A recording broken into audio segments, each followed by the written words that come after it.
오늘 함께하는 본문 말씀은 민수기 22장 1절에서 20절까지의 말씀입니다.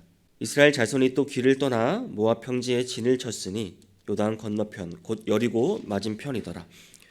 십볼의 아들 발락이 이스라엘이 아모리인에게 행한 모든 일을 보았으므로 모압이 심히 두려워하였으니 이스라엘 백성이 많음으로 말미암아 모압이 이스라엘 자손 때문에 번민하더라.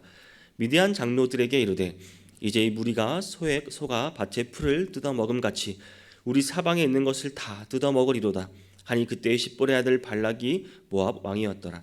그가 사신을 부올의 아들 발람인 고향인 강가 부돌에 보내어 발람을 부르게 하여 이르되 보라, 한 민족이 애굽에서 나왔는데 그들이 지면에 덮여서 우리 맞은편에 거주하였고 우리보다 강하니 청하건대 와서 나를 위하여 이 백성을 저주하라.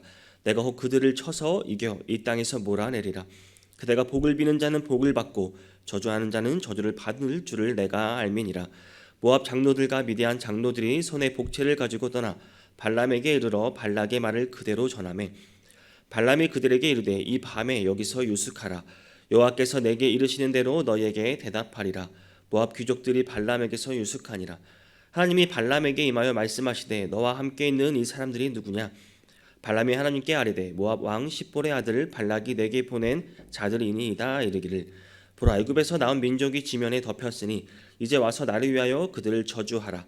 내가 혹 그들을 쳐서 몰아낼 수 있으리라 하나이다. 하나님이 발람에게 이르시되 너는 그들과 함께 가지도 말고 그 백성을 저주하지도 말라. 그들은 복을 받은 자들이니라.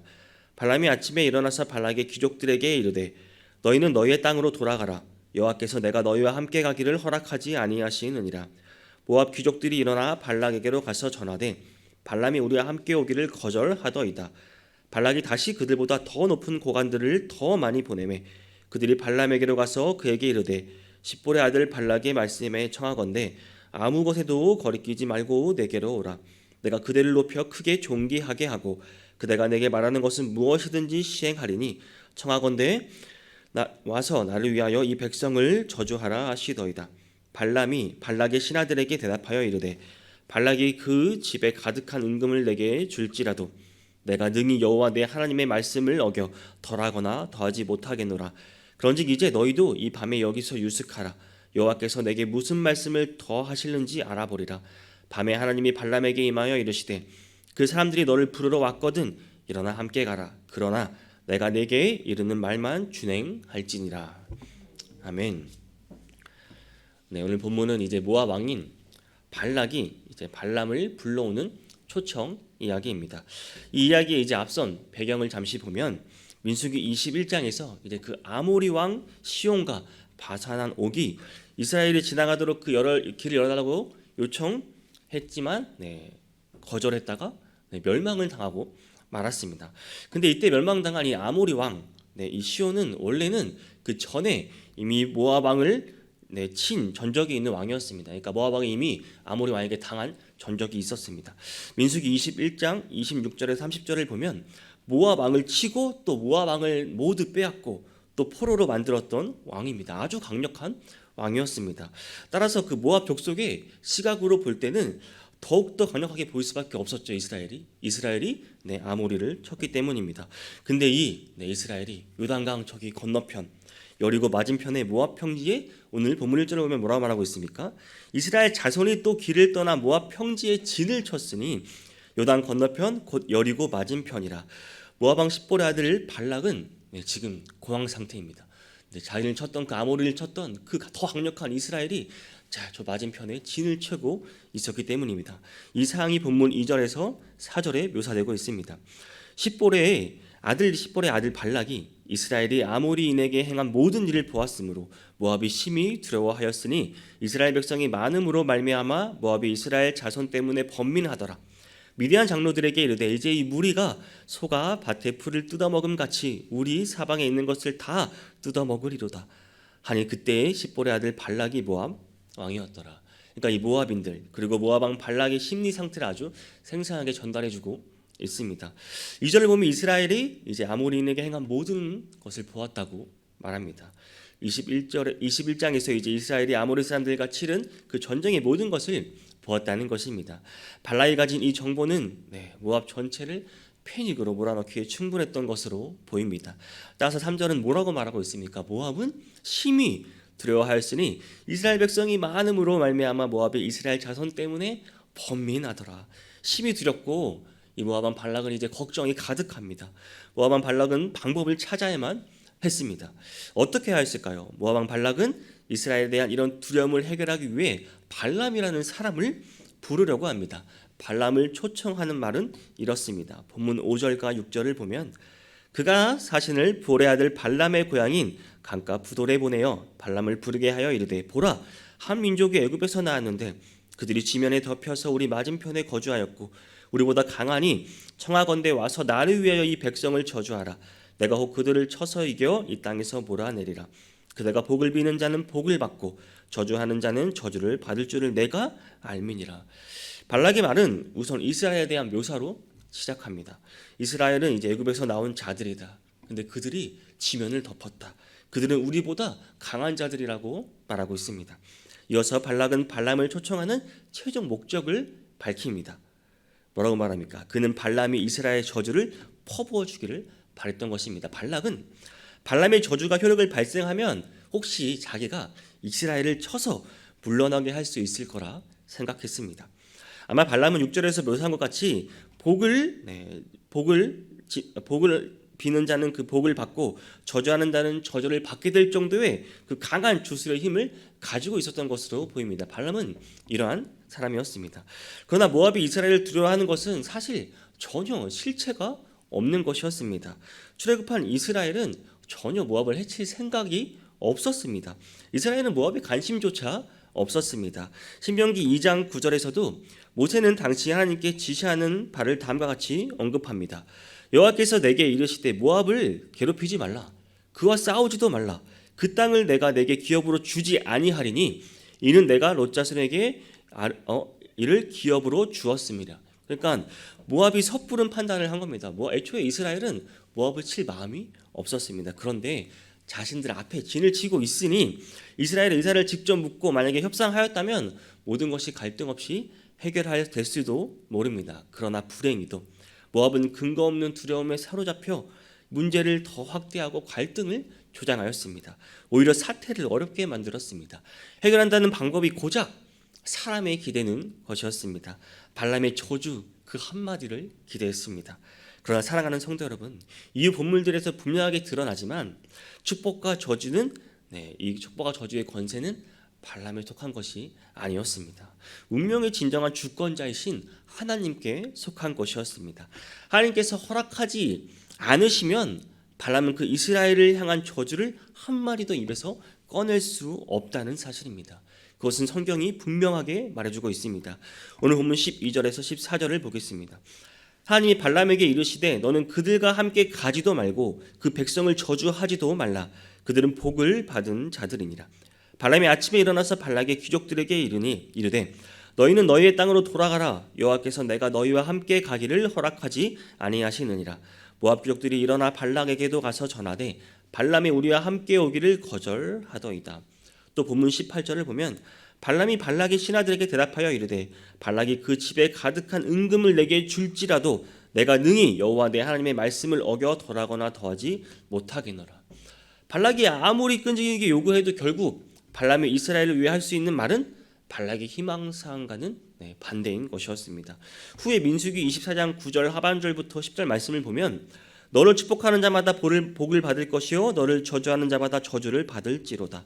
발락이 발람에게 노하여 손뼉을 치며 말하되 내가 그대를 부른 것은 내 원수를 저주하라는 것이거늘 그대가 이같이 3번 그들을 축복하였도다. 결국 발람의 입에서 나온 말은 이스라엘을 축복하는 말이었습니다. 사랑하는 성도 여러분, 오늘 본문을 통해 하나님 우리에게 무엇을 말하려고 하시는 것일까요? 이 축복과 저주의 주권자는 바로 하나님이시라는 것입니다. 그리고 이스라엘이야말로 바로 하나님께 복을 받을 자임을 성경은 분명히 말해주고 있습니다.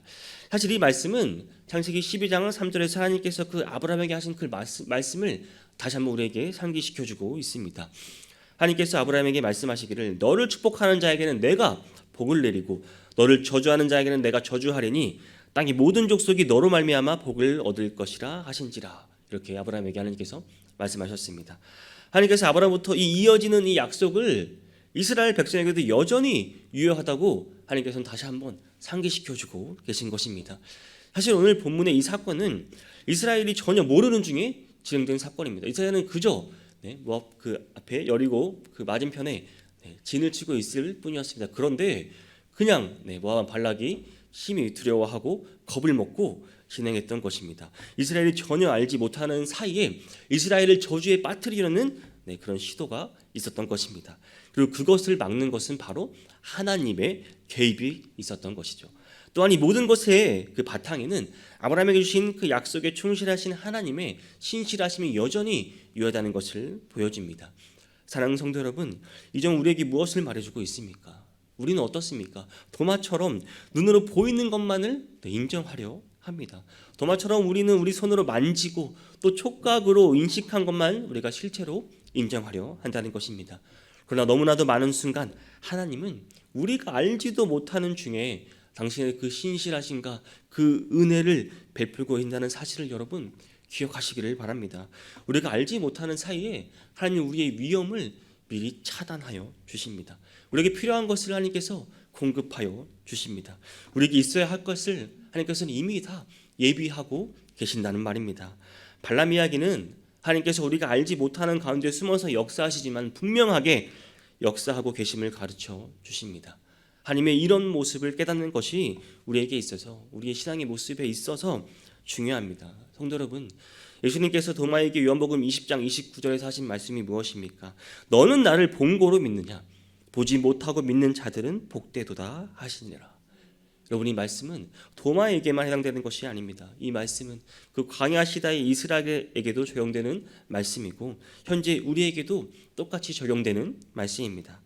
성도 여러분, 하나님은 지금도 우리가 알지 못하는 순간에도 우리의 모든 것을 아시고 우리의 길을 계획하시고 인도하고 계십니다. 하나님의 역사는 지금도 이루어지고 있습니다. 우리를 지켜주고 인도하시는 분이 바로 하나님이십니다. 그저 우리는 믿음으로 하나님께 의지하며 따라가는 것이 우리가 해야 할 본분임을 잊지 마시고 살아가시는 모든 성도님들이 되시기를 바랍니다. 또 오늘 본문에서는 발락은 이제 발람을 두 번 초청합니다. 첫 번째는 7절에서 14절에 나옵니다. 발락이 발람을 초청하는 것으로 시작됩니다. 발락은 이 초청을 모압 장로들과 그리고 미디안 장로들에게 맡겼습니다. 그리고 복채를 가지고 갔다고 본문은 말하고 있습니다. 자연스러운 관행으로 볼 수 있습니다. 발락은 그 발람의 저주가 무척 필요한 상황이었기 때문입니다. 그리고 발람은 그런 사절단이 전하는 그 발락의 요청을 들은 후 그들이 이제 하룻밤 유숙하도록 권합니다. 그리고 발람은 그 밤에 하나님의 메시지를 듣고 판단을 내리고자 한 것으로 보입니다. 밤에 하나님은 발람과 대면하십니다. 하나님은 이 사절단에 관해 물으시고 발람은 그들의 정체와 더불어 발락의 요청에 대해서 하나님께 아뢰입니다. 11절에서 이제 와서 나를 위하여 그들을 저주하라고 이렇게 말하고 있습니다.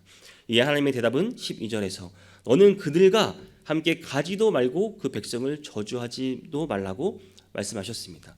발람은 하나님의 응답을 그들에게 알려줍니다. 그런데 발람이 모압 장로들과 미디안 장로들에게 전한 이 말은 하나님이 발람에게 전한 그 말과는 조금 차이가 있습니다. 하나님께서는 발람에게 뭐라고 말씀하셨습니까? 12절을 다시 보면 하나님이 발람에게 이르시되 너는 그들과 함께 가지도 말고 그 백성을 저주하지도 말라. 그들은 복을 받을 자들이라. 이렇게 세 가지를 말씀하십니다.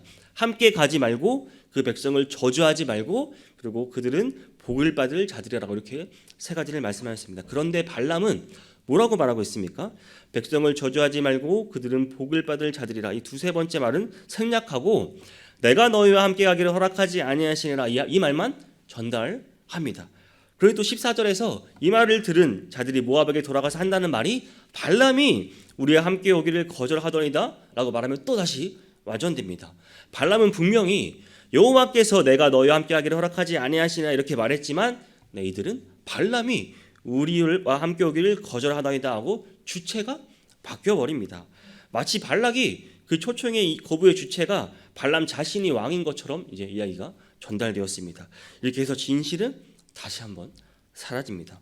원래 진실은 하나님께서 발람이 가는 것을 허락하지도 않았고 이스라엘을 저주하는 것도 허락하지 않으셨습니다. 그러나 최종적으로 발락이 받은 보고는 그냥 발람이 자기가 오기 싫었다라고 이렇게 들었습니다. 그러나 발락은 포기하지 않습니다. 더 이제 매력적인 초청을 합니다. 왜? 이는 발람이 그냥 거절한 것으로 알았기 때문입니다. 더 높은 고관들을 보냅니다. 그리고 더 큰 보상을 준비합니다. 16절 하반절에서 17절을 보면 아무 것에도 꺼리끼지 말고 내게로 오라. 내가 그대를 높여 크게 존귀하게 하고 그대가 내게 말하는 것은 무엇이든지 시행하리니 청하건대 와서 나를 위하여 이 백성을 저주하라 하시더이다. 이제 발람이 발람 자신의 판단과 의지에 의해 자신의 청을 거절한 것을 생각하고 있기 때문에 이제 아무것도 거절하지 말고 내게 와라. 뭐가 문제냐? 걱정하지 말고 와라. 이렇게 다시 한번 제안합니다. 더 성대해진 발락의 요청에 발람은 어떤 반응을 보입니까? 18절입니다. 발람이 발락의 신하들에게 대답하여 이르되 발락이 그 집에 가득한 은금을 내게 줄지라도 내가 능히 여호와 내 하나님의 말씀을 어겨 덜하거나 더하지 못하겠노라. 이미 정해진 답 아닙니까? 그렇죠? 이전에도 이미 하나님께서 말씀하셨습니다. 그런데 그 다음 절을 보면 조금 의아합니다. 19절에서 그런즉 이제 너희도 이 밤에 여기서 유숙하라. 여호와께서 내게 무슨 말씀을 더하실는지 알아보리라. 하나님께서 혹시 내게 무슨 말을 더하실는지 기다려보자. 여러분, 하나님의 계시가 이미 임했는데 무엇이 부족했던 것일까요? 아직 명료한 계시를 받지 못한 것일까요? 왜 굳이 하나님의 말씀을 더 드리려고 했던 것일까요? 그런데 이보다 더 놀라운 것은 하나님의 응답입니다. 20절을 보니 밤에 하나님이 발람에게 임하여 이르시되 그 사람들이 너를 부르러 왔거든 일어나 함께 가라. 그러나 내가 내게 이르는 말만 준행할지니라. 하나님께서 발람에게 이전에 분명 절대 가지 말라고 하셨는데 그러나 이번에는 그 사람들이 너를 부르러 왔거든 가라라고 말씀하십니다. 하나님 왜 갑자기 그를 보내는 쪽으로 마음을 바꾸신 것일까요? 물론 보내신 하나님의 말씀에는 전제 조건이 있었습니다. 내가 내게 이르는 말만 준행할지니라. 그러나 앞서 단호하게 발람이 가는 것을 막으신 것을 볼 때 이번에는 그게 가는 것을 허락하시는 것은 우리에게 놀랍게 다가올 수 있습니다. 특히 하나님의 이러한 태도 변화는 발람이 후에 말하는 그 민수기 23장 19절에서 하는 말씀과 반대되는 것으로 보입니다. 민수기 23장 19절 말씀은 유명한 말씀입니다. 하나님은 사람이 아니시니 거짓말을 하지 않으시고 인생이 아니시니 후회가 없으시도다. 어찌 그 말씀하신 바를 행하지 않으시며 하신 말씀을 실행하지 않으시랴. 하나님은 왜 마음을 바꾸신 것처럼 말씀하고 계실까요? 하나님은 도대체 왜 발람이 가는 것을 허락하신 것일까요? 하나님이 생각하신 바는 이후의 예언에서 다뤄집니다.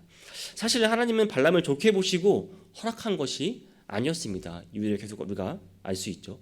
하지만 또 성경에서 발람을 어떻게 말하고 있는지만 봐도 우리는 알 수 있습니다. 유다서 1장 11절을 보면 화 있을진저 이 사람들이요 가인의 길에 행하였으며 삭슬 위하여 발람의 어그러진 길로 몰려갔으며 고라의 폐역을 따라 멸망을 받는도다. 발람을 그 가인, 고라와 같은 자들로 분류하고 있습니다. 그리고 요한계시록 2장 14절을 보면 그러나 내게 내 두어 가지 책망할 것이 있나니 가서 내게 발람의 교훈을 지키는 자들이 있도다. 발람이 발락을 가르쳐 이스라엘 자손 앞에 걸림돌을 놓아 우상의 제물을 먹게 하였고 또 행음하게 하였느니라. 성도 여러분, 오늘 본문을 보면 발람은 마치 어떻게 나옵니까? 여호와 그 하나님께 묻고 그 말씀대로 행동하는 하나님의 선지자처럼 보입니다. 그렇죠? 하나님의 말씀을 듣고 그대로 행하고 있습니다. 그러나 이것은 그 당시 복술가나 주술가들이나 이런 부류의 사람들이 흔히 취하는 이중 인격적 그런 속성에서 나온 위선적 행동의 결과입니다.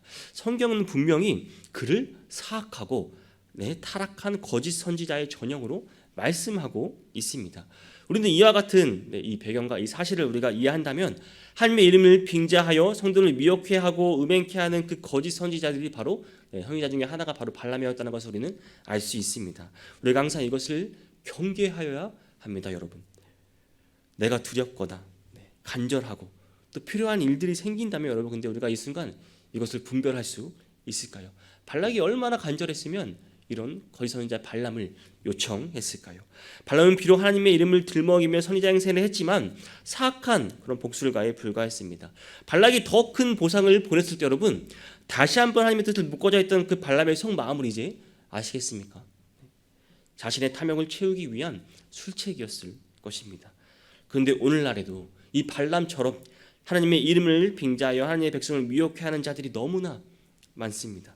그들은 한결같이 오직 자신들만이 하나님을 섬기는 거룩한 일꾼인 것처럼 가장합니다. 그렇게 실제로 보이기도 합니다. 실상 그들은 탐욕에 이끌려 오직 자신의 배만을 채우는 그런 불의한 자들인데도 말입니다. 그러므로 사랑하는 성도 여러분, 우리는 이런 거짓 선지자들의 실체를 바로 알아 그들의 외적인 행동이나 유창한 말솜씨에 미혹되어 진리에서 떠나는 어리석은 자가 되어서는 안 된다는 말입니다. 오히려 우리는 하나님의 말씀으로 이런 자들의 본색을 밝히 드러낼 수 있어야 하겠습니다. 더욱 말씀으로 무장해야 한다는 말입니다. 그래야 넘어가지 않을 수 있습니다. 내가 가장 처참하고 두려워할 때도 그래야 이것을 말씀으로 버틸 수 있는 것입니다. 오늘 두 가지를 말씀드렸습니다. 첫째로 일어나야도 않을 일을 미리 두려워하지 마시기를 바랍니다. 우리의 인생의 주관자, 축복의 저주와 주권자이신 분은 바로 하나님이십니다. 지금 이 순간에도 우리의 일거수일투족을 가장 잘 아시는 주님을 의지하며 나아가시는 하루가 되시기를 바랍니다. 그리고 우리가 가장 두렵고 연약할 때 이빠른 말로 우리를 유혹하는 이런 거짓된 것, 해상 것들이 여러분 넘어가지 마시기를 바랍니다. 우리는 사람을 의지하지 말고 오직 하나님만 의지하며 나아가시는 오늘 하루가 될 수 있기를, 그런 모든 성도님이 될 수 있기를 주님의 이름으로 축복합니다.